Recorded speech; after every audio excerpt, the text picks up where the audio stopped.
Hello, I'm Cody Whipple with the Pennsylvania Fish and Boat Commission. Today, we're joined by two very special guests, Kelly Williams with the Clearfield County Conservation District and Rachel Kester with Pennsylvania Council of Trout Unlimited. In this video, they're going to introduce you to some of the positive impacts that we can see to Deer Creek. Now, if you've watched some previous videos, we went over a project that they conducted further upstream, actually on a tributary of Deer Creek, where they're trying to mitigate the effects of abandoned mine drainage. All right, thanks, Cody. So the project that we looked at in those other videos, the Deer Creek Passive Treatment System, is about 2.5 miles upstream from the spot we're at right now. So as you might remember, in those videos, we talked about what is mine drainage, how it's formed, and how we're treating it, and what kind of effects we want to see on the stream. So to really show you what kind of positive effects we have, I want to take you on a little walk and check out this lower end of Deer Creek close to the mouth. So as we walk into the stream, you can notice that right here, we have a really good riparian zone. So we've got a lot of good native vegetation growing right here beside the stream. There's a lot of cover, so we've got a lot of good tree cover that keeps this stream nice and cool, and it maintains these banks. They're very stable, and as we're walking closer to the stream, we start to understand why we're worried about abandoned mine drainage here.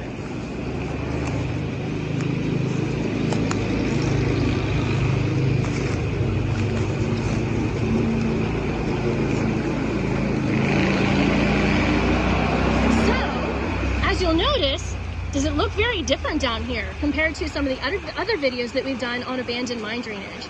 So there's really good habitat here. You see all along the banks, we've got some rhododendron, we've got different oaks, maple, some sycamores and hemlocks growing here. There are some leaves, of course, on this beautiful fall day. You can see them falling into the water. And notice that we have ripples, runs, and pools all very close in just this small section of Deer Creek.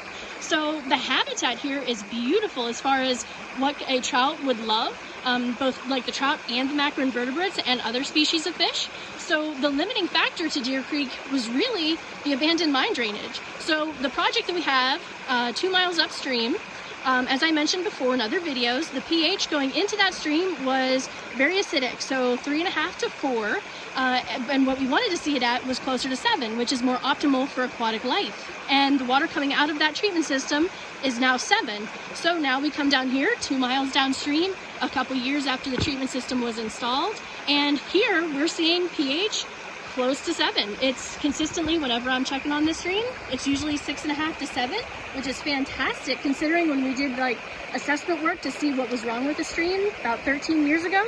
The pH here used to be close to 3.5, maybe even 3 on some days. So we've greatly, with just that one treatment system, improved the water quality here. And you'll notice there's still a little bit of orange on some of the rocks from like the historical iron that was on the bottom.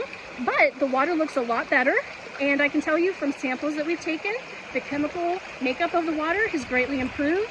And to kind of further drive the point home, we've checked this stream out to see if any of the life has now been able to come back.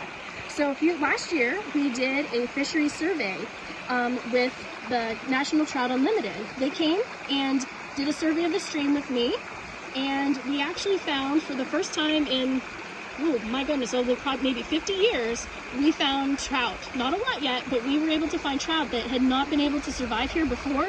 We're finally starting to repopulate this stream. So to me, that showed that the abandoned mine drainage upstream cleaned this stream up enough that life can now return. And that was the whole purpose of cleaning this stream up.